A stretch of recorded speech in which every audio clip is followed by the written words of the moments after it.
Friends, ఎప్పుడు ఇడ్లీలోకి చట్నీ లేదా కర్రీ కాకుండా ఒక్కసారి షార్వా చేయండి. చాలా చాలా బాగుంటుంది. ఫస్ట్ అయితే ఒక మిక్సీ జార్ తీసుకొని 2 టమోటాస్ తీసుకొని ఫస్ట్ మనం ఇలా ప్యూరీ చేసేసేయాలి. ఇంక ఇప్పుడు ఒక చిన్న సైజు కొద్దిగా కొబ్బరి, వెండు కొబ్బరి అండ్ కొద్దిగా పులవా పువ్వు అండ్ కొద్దిగా చెక్క, 2 లవంగా మొగ్గలు వేసేసుకొని ఇంకా ఎండుమిర్చి 1, పుట్నాల పప్పు వేసుకొని మెత్తగా పేస్ట్ చేసుకోవాలి. దీన్ని స్టవ్ పైన ఒక కుక్కర్ పెట్టుకుని అందులో ఆయిల్ వేసుకుని ఆయిల్ కాగాక కొద్దిగా పోపులు, కొద్దిగా జీలకర్ర వేసుకొని కొద్దిగా ఆనియన్స్ అనేవి కట్ చేసుకొని ఆనియన్స్ మంచిగా ఫ్రై అవ్వాలి. ఇందులోనే అల్లం వెల్లుల్లి పేస్ట్ వేసుకొని బాగా ఫ్రై చేసుకోవాలి.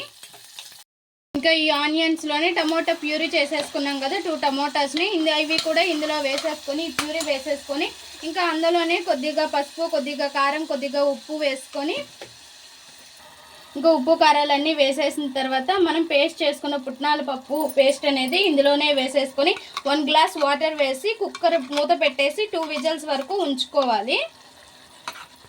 1 గ్లాస్ వాటర్ కూడా వేసేసుకొని ఉప్పు సరిపోయిందో లేదో చూసుకొని మూత పెట్టి 2 విజిల్స్ వరకు ఉంచేసేయాలి. సరిగ్గా ఫ్రెండ్స్, మన షార్వా రెడీ అయిపోయింది.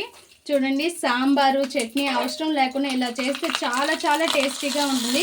కొద్దిగా పోపు పెట్టుకుంటే ఇంకా బాగుంటుంది. ఇడ్లీలోకి ఎక్సలెంట్గా ఉంటుంది. ఇప్పుడు ఇడ్లీలోకి వేసి చూద్దాం. సాంబార్ చట్నీ పని లేకుండా ఇలా షార్వా చేసుకుంటే చాలా చాలా బాగుంటుంది. ఈ వీడియో మీకు నచ్చినట్లయితే లైక్ చేయండి, షేర్ చేయండి, మా ఛానల్ని సబ్స్క్రైబ్ చేసుకోండి. Please friends, more videos.